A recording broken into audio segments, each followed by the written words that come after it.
La réflexion qui revient souvent pour Daniel comme pour beaucoup d'autres, c'est « Ah, il a pas l'air autiste ». Mais en fait, l'air autiste, ça n'existe pas, ou alors, je veux bien savoir à quoi ça ressemble.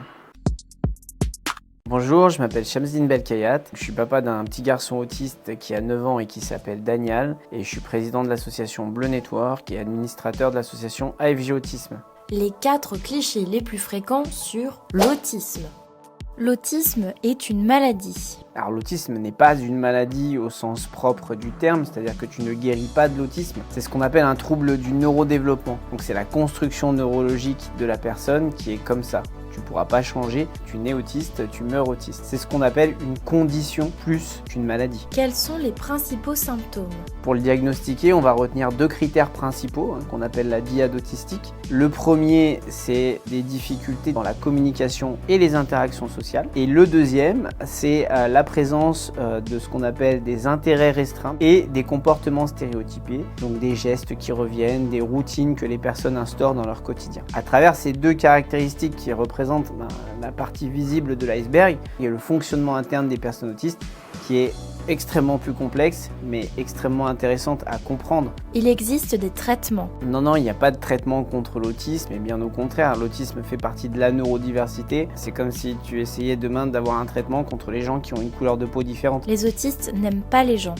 On ne peut pas dire que les autistes n'aiment pas les gens, mais en prenant en compte qu'il est beaucoup plus difficile pour un autiste de traiter certaines informations, notamment dans un contexte social, l'interaction avec les gens va être différente. Et donc ça ne va pas être forcément dans un groupe au milieu de 10 personnes, mais plutôt avec une personne en face à face, dans un endroit plus calme, avec moins de stimuli, ce qui va leur permettre de pouvoir se concentrer et traiter cette information de façon consciente. C'est pour ça qu'on appelle ça le spectre autistique, parce que c'est un spectre qui est extrêmement large. On peut avoir des bonnes capacités cognitives, avoir un bon niveau de langage et autres, et être quand même très impacté d'un point de vue du fonctionnement interne et sensoriel, par exemple. Daniel, c'est un enfant non-verbal, il a des très bonnes capacités au niveau motrice, il a un sens du détail très précis, mais il est très impacté d'un point de vue du traitement de l'information. Il faut qu'il ait une structuration extrêmement importante de son environnement, de sa journée, de son quotidien, pour qu'il puisse être à l'aise,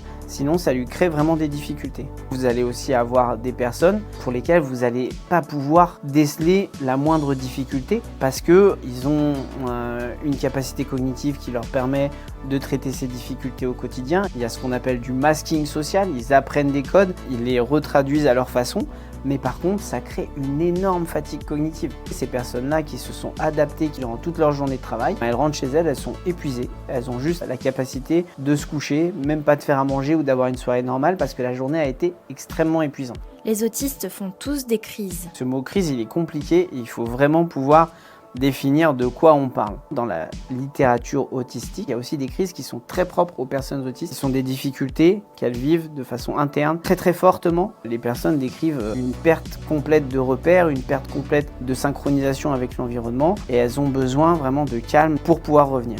Un mot de la fin? Le meilleur conseil que je peux donner, c'est déjà de ne pas juger, de vraiment chercher à comprendre, ne pas avoir peur si vous êtes en face d'une personne autiste qui a des capacités de s'exprimer, de lui poser des questions. Et au contraire, je trouve ça bien de pouvoir s'intéresser à elle, pas juger notamment les enfants qui ont le plus de difficultés, de ne pas juger leurs parents parce qu'ils ne font pas exprès. C'est la journée mondiale de l'autisme, donc je vous conseille aujourd'hui de porter du bleu et puis surtout si on peut vous permettre avec ces informations d'allumer une petite lueur bleue au fond de votre cœur, et ce serait super sympa pour les enfants, les adultes et toute leur famille.